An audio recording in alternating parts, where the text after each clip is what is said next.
জায়গায় থাকতাম সেটা, কারণ সরিষার তেল লাগিয়ে আপনি যদি রোদে যান তাহলে অনেক তার দ্রুত বার্ন হয়। সো একদম চামড়া পুড়ে মানে কয়লা করে ফেলতে হবে।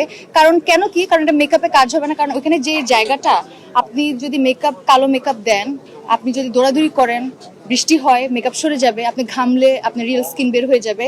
আর ওই অঞ্চলে আপনি এমনি মানে এমনি থাকলে আপনি পুরো কালো হয়ে যাবেন, এটা আলাদা কিছু করা লাগে না। সো শুধু স্কিন না, আসলে এটা মানসিক জায়গাটা পৌঁছানো। শুধু আমাকে লুকে দেখা গেল যে একটা অন্য চরিত্র, সেটার সাথে তো আমার মানে আমার অভিনয়টা বা ওই ক্যারেক্টারটা করতে হবে, সেটা সাইকোলজি মানে ওই আমি যে চরিত্রটা করেছি, এই প্রথম আমি কোনো একটা চরিত্র করেছি যার কোনো নাম নাই, এটা বলে দিলাম আগের থেকে। তো ওই চরিত্রের সাইকোলজিতে থাকা এত সহজ না, কারণ দেখতে মনে হয় সহজ, কিন্তু এটা যখন করতে যাই তখন সেটা অনেক ডিফিকাল্ট। আমি বলবো যে হাওয়া তো অবশ্যই আমার জীবনে একটা গুরুত্বপূর্ণ কাজ। আমার প্রথম অভিনয়, আমি যেখানে as an actor different character explore করি।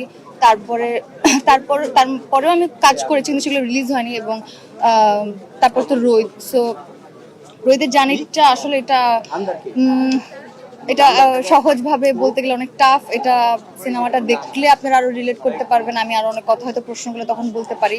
এটা আসলে আরো 1 বছরের বেশি হয়ে গেছে শুট। টিমটা তারা তো আমার পরিবারের মতনই, তাদের সাথে তো আমি অনেক কমফোর্টেবল, অনেক সিং। কিন্তু নূর ভাইয়ের সাথে আমার প্রথম কাজ, এবং he is an amazing actor. আমি এমনিতে আমি রোহিত করা হবে ওনার সাথে আমি জানতাম না, তার আগ থেকে আমি চাচ্ছিলাম যে ওনার সাথে আমার কাজ করা হোক, কারণ এত দুর্দান্ত অভিনেতা।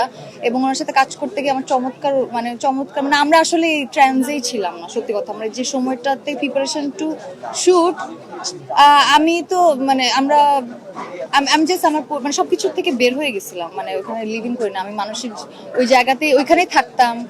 আমরা রাস্তায় ঘুরে ঘুরে আনইউজড মানুষের ইউজড কাপড় কিনতাম, এরকম পাওয়া যায় টুকের বাজারে। মানে আমরা যে জায়গাটা ছিল ওটার নাম টুকের বাজার।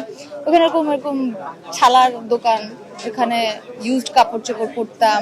মানে এটা আসলে বিশ্বাস, এসব করা আসলে করার কারণটা হচ্ছে যে চরিত্রটাকে বিশ্বাস করা।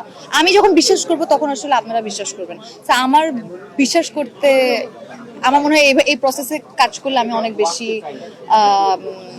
অন্য মানুষ হতে পারি বা কাছাকাছি যেতে পারি। ওইটাই, সব কাজে তো আসলে সুযোগ হয় না, চাইলেও পারি না।